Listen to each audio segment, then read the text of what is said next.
মানুষ যখন একা থাকে তখন সে নিজের থেকে তার প্রিয় মানুষের কথা বেশি চিন্তা করে।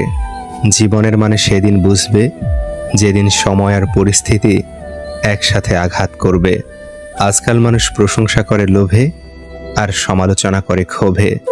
সে ভালোবাসা ভালোবাসাই নয়, যা বিকল্পজন পেলেই বদলে যায়। পানি ছাড়া গাছ যেমন বড় হয় না, আঘাত ছাড়া মানুষ তেমন শক্তিশালী হয় না। ঠকিয়ে ক্ষণিকের সুখ নিশ্চিত করা যায়, তবে চিরকাল ভালো থাকা যায় না। ধৈর্য কখনো জীবন্ত প্রাণকে ঠকায় না, বরং উত্তম সময়ে শ্রেষ্ঠতম উপহার দেয়। একবার একা হয়ে দেখো, পৃথিবীতে কেউ কারো নয়। অর্থশূন্যতা দেখা দিলে বুঝবে তোমার পরিবারও তোমাকে ভালো চোখে দেখবে না।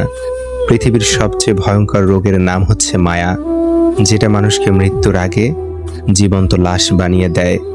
মানুষ চিনতে ভুল করার মধ্যে লজ্জার কিছু নেই, কারণ অমানুষগুলো দেখতে অবিকল মানুষের মতোই। যাকে চোখ বন্ধ করে বিশ্বাস করবেন, যার প্রতি প্রচুর আশা রাখবেন, সে মানুষটা এমনভাবে ঠকাবে জীবনে ভুলতে পারবেন না। ছেড়ে যাওয়ার ইচ্ছে নিয়ে কারো জীবনে এসো না, কারণ মানুষ না পাওয়ার যন্ত্রণা সহ্য করতে পারে, কিন্তু পেয়ে হারানোর বেদনা সহ্য করতে পারে না। বিশ্বাস তাকেই করো যে তোমাকে কষ্ট দিয়ে নিজেকে অপরাধী মনে করে। ভালো তাকেই বাসো যার ভিতর সারাক্ষণ তোমাকে হারানোর ভয় থাকে।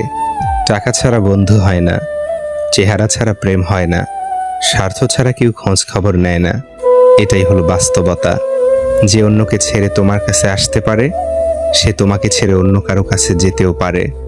ভালো থাকার জন্য না, ভালো রাখার জন্য কাউকে ভালোবাসা উচিত, কারণ অন্যকে